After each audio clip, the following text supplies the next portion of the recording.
Bro మీది సామాజ వర్గమన కదా? ఏది బ్రో? సామాజ వర్గమన. అది ఎందుకు బ్రో డిలీట్ అయింది అంటే? సామాజికన దీనికి ఒక పెద్ద కథ ఉంది బ్రో యాక్చువల్లీ. మేము కవర్ సాంగ్స్ చేసిన దాంట్లో ఎక్కువ బడ్జెట్, ఎక్కువ టైం తీసుకొని చేసింది ఇదే. ఈ సాంగ్ ఆల్మోస్ట్ నేను ఒక సాంగ్కి ఆల్మోస్ట్ 28 days, ఆల్మోస్ట్ 1 month వరకు కష్టపడి అటు ఇటు ఏ లొకేషన్కి వెళ్ళి చేసాం. షణ్ముఖ్, దీప్తి అందరూ కష్టపడ్డారు. ఖర్చు కూడా బాగానే అయింది.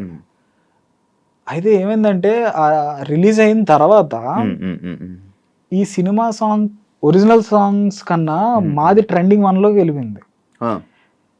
ఒరిజినల్ గా సినిమాలో చేసే సాంగ్స్ కింద ఉన్నాయి.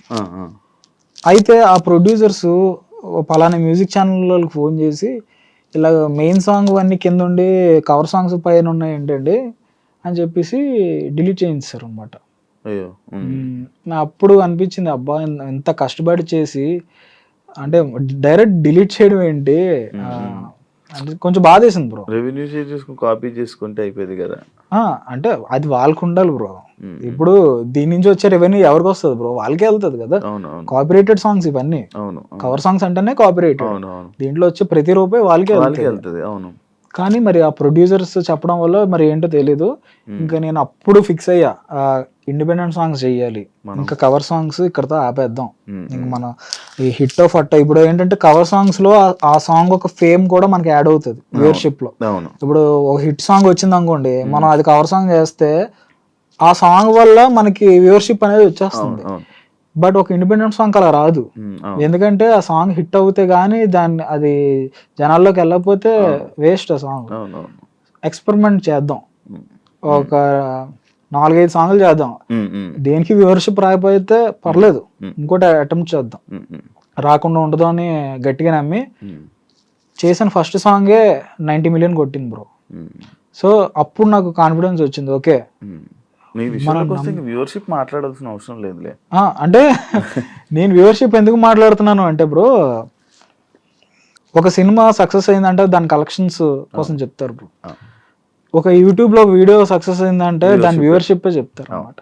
సో నేనేం చెప్పదలుచుకుంటున్నానంటే, ఇలాగ ప్రయత్నించే వాళ్ళు ఆ వ్యూవర్షిప్ రావడానికి మనం ఏం చెయ్యాలి? డబ్బులు పెట్టడం కాదు, క్రియేటివిటీ. నీ క్రియేటివిటీని నువ్వు కంప్లీట్ గా పెడితేనే ఆ వ్యూవర్షిప్ వస్తుంది. సో దాని మీద కాన్సన్ట్రేట్ చేయండి అని చెప్తున్నాను అంతే. మీ ఇద్దరు బ్రదర్స్ కదా బ్రో? ఎవరు బ్రో? మీరు బ్రదర్స్ కదా, సిస్టర్ ఉంది నాకు. సిస్టర్? బ్రదర్ లేరా? లేదు. ఏం చేస్తున్నారు బ్రో? తను జాబ్ చేస్తుంది బ్రో. ఎప్పుడు బయటికి రాలే కదా? లేదా, తను కూచిపూడి నేర్చుకునేది బ్రో చిన్నప్పుడు. నేను కూడా డాన్స్ క్లాస్కి వెళ్ళేవాడిని. అయితే తను మంచి స్టేజ్ షోస్ ఇచ్చింది, మంచి చాలా అవార్డ్స్ కూడా ఉన్నాయి తనకి మా ఇంట్లో. బట్ ఏంటంటే లైక్ కంప్లీట్గా జాబ్, స్టడీస్ తీసుకురావాలని అనుకోలేదు ఎప్పుడు. నేను కెమెరాతో మా సిస్టర్ మీదే ప్రయత్నాలు చేసేవాడిని. మరి ఆ టైంలో ఎవరు ఉండేవారు కాదు కదా. మా సిస్టర్ మీద, మా కజిన్స్ మీద వాళ్ళని పెట్టి ట్రై చేసేవాడిని. అసలు మా బాబాయ్ ఉంటారు సత్యం అని చెప్పేసి, ఆయన హీరోగా పెట్టి కవర్ సాంగ్స్ అనమాట. ఎన్టీఆర్ది ఒక సాంగ్ ఉంటది, సో ఆ సాంగ్ పెట్టి I want follow you song ఉంటుంది కదా, ఆ సాంగ్ ని పెట్టి మా బాబాయ్ని పెట్టి కవర్ సాంగ్ చేశా. అదే నా ఫస్ట్ కవర్ సాంగ్ అనమాట. సో ఇవన్నీ నా కాన్ఫిడెన్స్ పెంచుకోవడానికి బ్రో, అంతే. ఖాళీగా ఉండకుండా ఏదో ఒకటి, ఎవరు ఉన్నారు లేరు అన్నదాంతో కాకుండా ఉన్న దాంట్లో చేసుకో, అంతే. మీరు ఈ ఫీల్డ్ లోకి వచ్చి ఇలా చేస్తున్నట్టు పేరెంట్స్ సపోర్ట్ అంతా ఓకేనా? అంటే ఇనీషియల్ గా నాకే కాదు బ్రో, ఈ ఎంటర్టైన్మెంట్ ఫీల్డ్ లోకి రావడానికి ఎవరైనా వాళ్ళ పేరెంట్స్ ఇబ్బంది పడతారు. ఎందుకు బ్రో?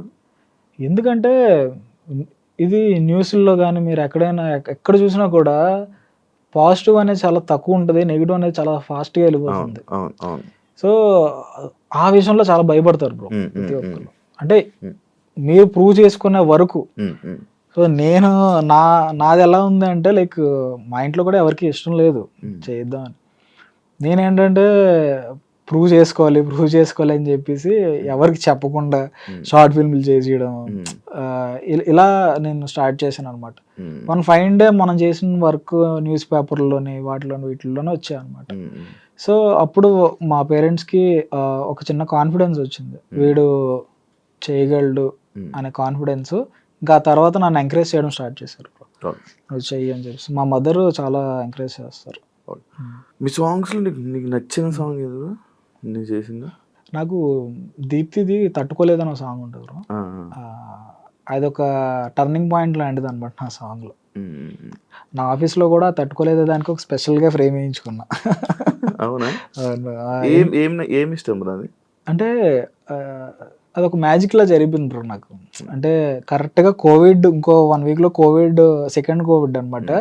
లాక్డౌన్ అని చెప్పారు, ఇంకో 1 వీక్లో లాక్డౌన్ మొత్తం అయిపోద్ది.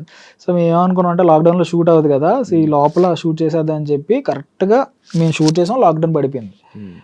సో అంతా కూడా అంత ప్రిపేర్డ్గా ఏమీ వెళ్ళిపోలేదు అనమాట. లైక్ కానీ ఒక మంచి పాయింట్ చెప్పాం ఆ సాంగ్లో, మంచి జనాలు ఎక్కువ మంది కనెక్ట్ అయ్యే పాయింట్ అందులో ఉందన్నమాట. సో ఇప్పుడు మేము చేసే సాంగ్స్ అన్నిట్లో కన్నా అదే ఎక్కువ రీచ్ ఉన్న సాంగ్ కూడా. సో స్పెషల్ మీరు నాకు ఫోన్ చేసినా మీకు అదే సాంగ్ వస్తుంది. అవును నేను చేశాను కదా. మీ లైఫ్లో నీకు వచ్చిన పెద్ద కాంప్లిమెంట్ ఏంటి బ్రో? కాంప్లిమెంట్ అంటే ఆ సాంగ్ ఉంది కదా, తట్టుకోలేదు సాంగ్. ఆ సాంగ్ తర్వాత ఆర్జీవి గారికి ఫోన్ చేశారు నాకు. ఆర్జీవి గారు ఫోన్ చేస్తే బేసిక్గా ఈ మధ్య ట్రూ కాలర్లో ఎవరు పెడతారు ఏవేవో పేర్లు పెట్టుకొని చేశారు. సో అలాగే నేను రెస్పాండ్ అవ్వకుండా తర్వాత నాకే అనిపించి ఒక 1 అవర్ తర్వాత మళ్ళీ నేను ఫోన్ చేస్తే అజీవ్ గారు మాట్లాడి ఇలా నీ సాంగ్ విన్నాను, అసలు నీ విజన్ చాలా బాగుంది,